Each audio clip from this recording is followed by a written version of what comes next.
గౌరవ ఉప ముఖ్యమంత్రి గారు చాలా అనుభవజ్ఞులు. ప్రతి సభలో ప్రతిపక్షంలో కూడా 10 ఏళ్ళు ఉన్నారు. మేము మాట్లాడేటప్పుడు ఇంటరప్షన్ చేయకుండా లాస్ట్ టైం బడ్జెట్లు 2023-24 ఇక్కడ నుంచి బట్టి గారు మాట్లాడితే దాదాపు గంట సేపు మాట్లాడారు.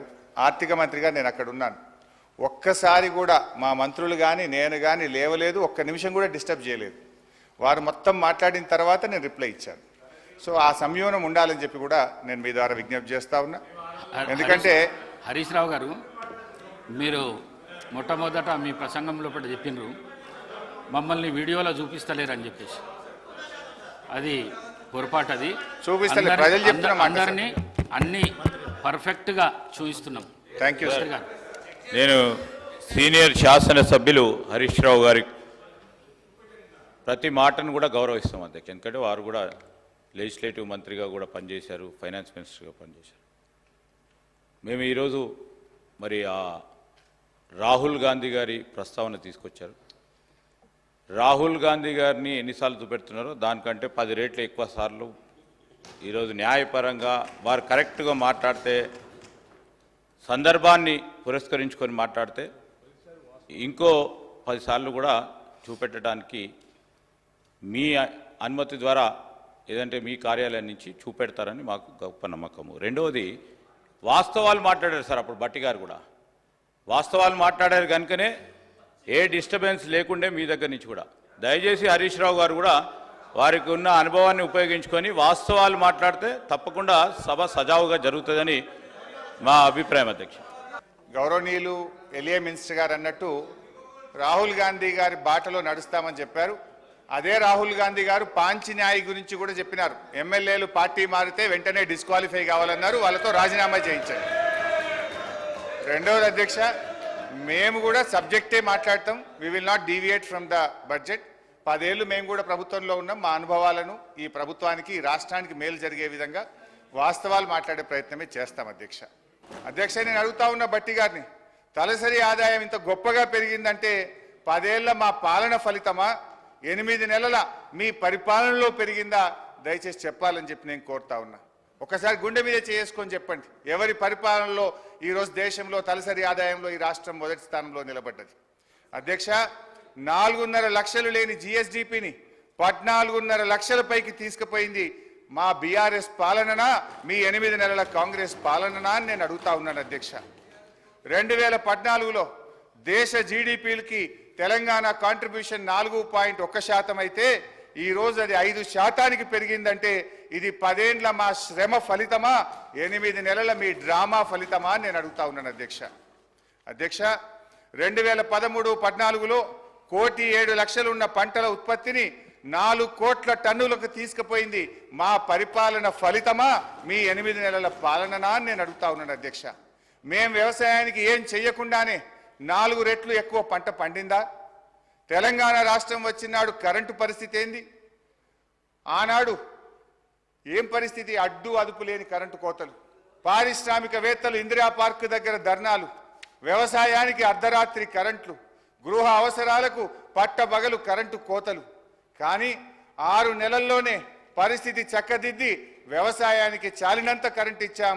2 ఏళ్ల వ్యవధిలో అన్ని రంగాలకు నాణ్యమైన 24 గంటల కరెంట్ ఇచ్చిన ప్రభుత్వం మా ప్రభుత్వం కాదా అధ్యక్ష? ఇవన్నీ చూస్తుంటే ఈ చెయ్యి పార్టీ వాళ్ళు కూడా చెవులలో పుష్పగుచ్చాలు పెడతారని బట్టి గారి ప్రసంగం విన్నాక అర్థమవుతా ఉంది అధ్యక్ష. అధ్యక్ష, 5 దశాబ్దాల కాంగ్రెస్ పరిపాలనలో తెలంగాణ స్థాపిత విద్యుత్ సామర్థ్యం 7,778 మెగావాట్లు. పురోభివృద్ధి లేదని మీరు చెప్పిన ఒక్క దశాబ్దంలోనే తెలంగాణ స్థాపిత విద్యుత్ సామర్థ్యం 19,483 మెగావాట్లకు పెరిగింది. మీరు చేసిన దానికంటే 3 అంతలు చేశాం. ఈ మధ్య అదనంగా 1,400 మెగావాట్లు ఎన్టీపీసీ నుంచి కూడా వచ్చింది. మీ ఇందిరమ్మ రాజ్యంలో తలసరి విద్యుత్ వినియోగం ఎంతుందో తెలుసా? 1,196 యూనిట్లు. అనుకున్నంత అభివృద్ధి సాధించలేదని గౌరవ ఆర్థిక మంత్రి గారు చెప్పిన బీఆర్ఎస్ పాలనలో తలసరి విద్యుత్ వినియోగం 2,349 యూనిట్లకు పెరిగింది అధ్యక్ష. ఇదంతా కాదు బట్టన్న స్పీకర్ గారు, ఇంత పెరిగింది అంత పెరిగిందని సరే లెక్కలు నేను చెప్తా, బుక్కులలో ఉంటుంది. కుల్లం కుల్లా మీరు ఒక్క 10 నిమిషాలు టీ బ్రేక్ ఇవ్వండి. నేను బట్టి గారు పోయి అసెంబ్లీ ముంగట గన్ పార్క్ మీద రోడ్డు మీద నిలబడతాం. రోడ్డు మీద పోయే 10 మందిని బీఆర్ఎస్ పాలనలో కరెంటు మంచిగుందా, కాంగ్రెస్ వచ్చిన 8 నెలల కరెంటు మంచిగుందా అని అడుగుదాం. కుల్లా జనం చెప్తారు కదా అధ్యక్ష. మాది బాగలేదు పురోభివృద్ధి సాధించలేదని మాటలు చెప్తే అయిపోతుంది అధ్యక్ష. అధ్యక్ష చివరికి ఈ కరెంటు గురించి అధ్యక్ష గౌరవ మన సభానాయకులు ఇదే అసెంబ్లీలో అప్పుడు తెలుగుదేశం పార్టీ శాసనసభ్యుడిగా ఇటువైపు ఉండి ఆనాటి కాంగ్రెస్ ప్రభుత్వం మీద రేవంత్ రెడ్డి గారు అన్న మాటలు ఒక్కసారి నేను గుర్తు చేయదలుచుకున్నా. ఆనాటి కాంగ్రెస్ పాలనలో తన తండ్రి గారు చనిపోతే ఊర్లో దహన సంస్కారాలు చేసిన తర్వాత కరెంటు లేకపోతే గంటల సేపు ఎదురు చూసి కరెంటు లేక నీళ్లు లేక నెత్తి మీద నీళ్లు చల్లుకొని ఇంటికాడికి పోయినా అని రేవంత్ రెడ్డి గారు ఆనాటి కాంగ్రెస్ పాలనలో కరెంటు పరిస్థితి గురించి ఇదే సభలో చెప్పారు అధ్యక్ష. ఇవాళ పరిస్థితి ఏడికి వచ్చిందంటే చివరికి గౌరవ మంత్రులు ముఖ్యమంత్రి గారు ఎక్కడన్నా మీటింగులు పెట్టుకుంటే జనరల్ గా పోలీసు వాళ్ళు భద్రత కోసం వెళ్తారు అధ్యక్ష. మీటింగ్లకు పోలీసు వాళ్ళు పోయి భద్రత కోసం వాళ్ళు నిలబడితే అధ్యక్ష ఈ రోజు కరెంటోళ్ళు పోయి మాత్రం నిలబడుతున్నారు అధ్యక్ష. పోలీసు వాళ్ళతో పాటు ఏడ మంత్రి గారి మీటింగ్ ఉన్నా ముఖ్యమంత్రి గారి మీటింగ్ ఉన్నా కరెంట్ వాళ్ళు జనరేటర్లు పట్టుకొని మాత్రం ఉంటున్నారు అధ్యక్ష. ఆ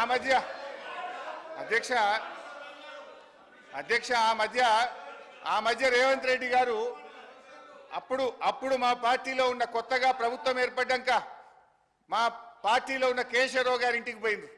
ముఖ్యమంత్రి గారు లోపల పోయింది, బయట కరెంటు పోయింది. అది పత్రికల్లో ప్రముఖంగా వచ్చింది. సరే అధ్యక్ష,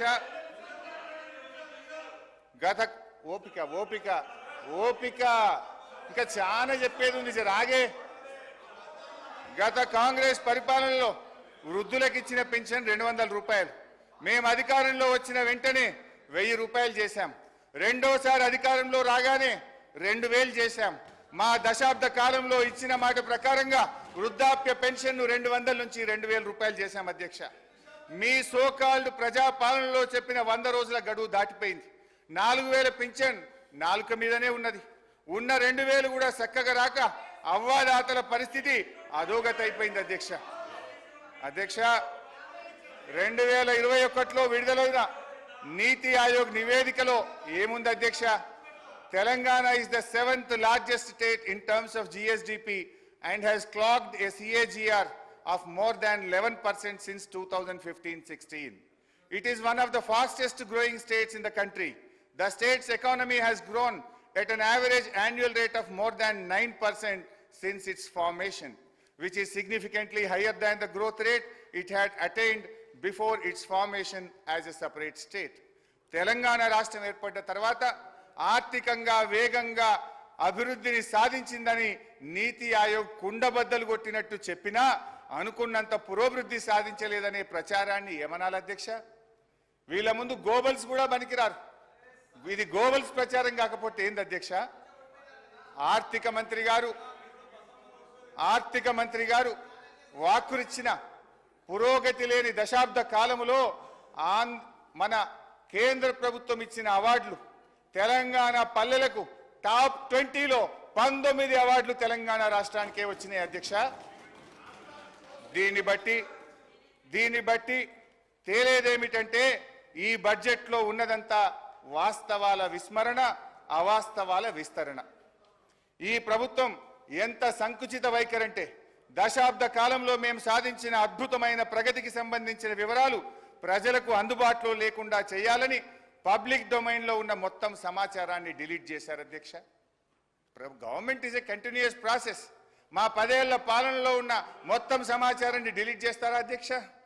ఇంతకంటే చిల్లర వ్యవహారం ఇంకోటి ఉంటుందా అధ్యక్ష? ముఖ్యమంత్రి గారు, మీరు కంప్యూటర్ మెమొరీ నుంచి డిలీట్ చేయగలుగుతారేమో కానీ ప్రజల మెమొరీలో నుంచి డిలీట్ చేయలేరనే విషయాన్ని గుర్తుంచుకోవాలి అధ్యక్ష. అక్షరాలను మలిపేస్తారేమో కానీ అనుభవాలను మలిపేయలేరు అధ్యక్ష. ఈ బడ్జెట్ గురించి చెప్పాల్సినటువంటి అవసరం ఉంది అధ్యక్ష. ముఖ్యంగా బడ్జెట్లో చూస్తే అధ్యక్ష ఆర్థిక మంత్రి గారు చాలా అందంగా చెప్పారు, వాస్తవాలకు దగ్గరగా ఉందని, నిద్రలేని రాత్రులు గడిపామని, మేము డాంబికానికి పోకుండా రియలిస్టిక్ బడ్జెట్ను ప్రవేశపెట్టామని గౌరవనీయులైన Please subscribe Telugu Politics.